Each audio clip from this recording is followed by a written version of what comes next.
शून्य गैस शुल्क केवल इंटरनेट कंप्यूटर पर संभव है। वह कैसे? चलिए इसको इंटरनेट कंप्यूटर के रिवर्स गैस मॉडल को विस्तार पूर्वक समझने की कोशिश करते हैं। यदि आप एक वेब 3 या NFT उत्साही हैं या एक जिज्ञासु पर्यवेक्षक हैं तो निश्चित रूप से आपके सामने एक शब्द आया होगा, गैस शुल्क। तो गैस शुल्क क्या है?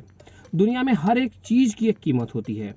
कर, सेवा शुल्क, सदस्यता शुल्क आदि के रूप में हो या किसी अन्य रूप में, वेब 3 की दुनिया में इसे गैस शुल्क के रूप में वर्गीकृत किया गया है। ब्लॉकचेन नेटवर्क वितरित नोड्स पर चलते हैं और इसे विकेंद्रित बुनियादी ढांचे को कुछ भारी शुल्क कंप्यूटिंग द्वारा सुरक्षित और संरक्षित रखा जाता है। इस ऑपरेशन को चलाने में एक खर्च होता है जिसे गैस शुल्क कहा जाता है। हर बार जब आप ब्लॉकचेन को लिखते हैं या इसे सत्यापित करने के लिए एक गैस शुल्क होता है जिसके एक उपयोगकर्ता को भुगतान करना पड़ता है। उदाहरण के लिए आप एक NFT खरीदते हैं, उस NFT खरीदते समय NFT प्लस गैस शुल्क की कीमत होती है। अब चलिए इंटरनेट कंप्यूटर को गैस शुल्क और रिवर्स गैस शुल्क इस मॉडल को समझने की कोशिश करते हैं। यह सुनने में काफी सरल और सीधा लगता है, हालांकि इसके चलने के तरीके में 3 समस्याएं हैं। समस्या नंबर 1, गैस शुल्क निश्चित नहीं है, यह परिवर्तनशील और अत्यधिक अस्थिर है। शुल्क उस समय ब्लॉकचेन लोड पर निर्भर करता है।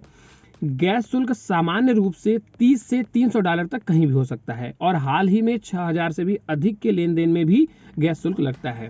दूसरा कारण, लोड के कारण गैस शुल्क कभी कभी लेन देन के मूल्य से 1000 प्रति लेन देन में अधिक होता है।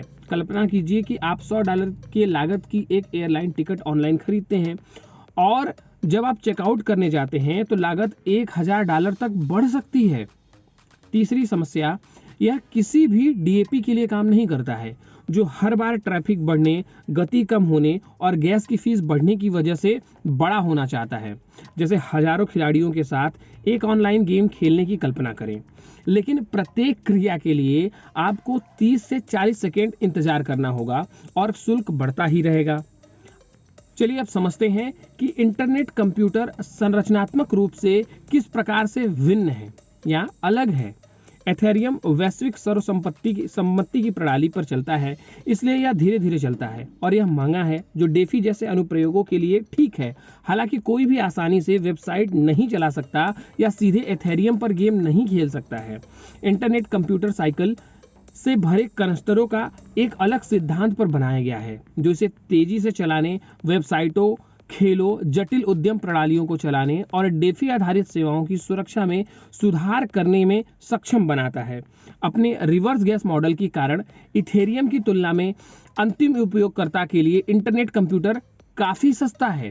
अब चलिए समझते हैं कि आखिर रिवर्स गैस मॉडल क्या है। इंटरनेट कंप्यूटर ने रिवर्स गैस मॉडल का उपयोग करके इस मॉडल को उल्टा कर दिया है।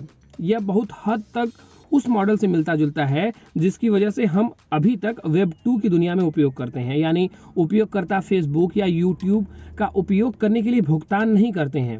चलाने की लागत सेवा चलाने वाले संगठन द्वारा वहन की जाती है। रिवर्स गैस सिस्टम इसी समान है। पास करने की बजाय अंतिम उपयोगकर्ता के लिए ब्लॉकचेन पर लेन देन करने की लागत पर यह DAP डेवलपर द्वारा कवर किया जाता है, जिस वजह से अंतिम उपयोगकर्ता के लिए कोई गैस शुल्क नहीं है।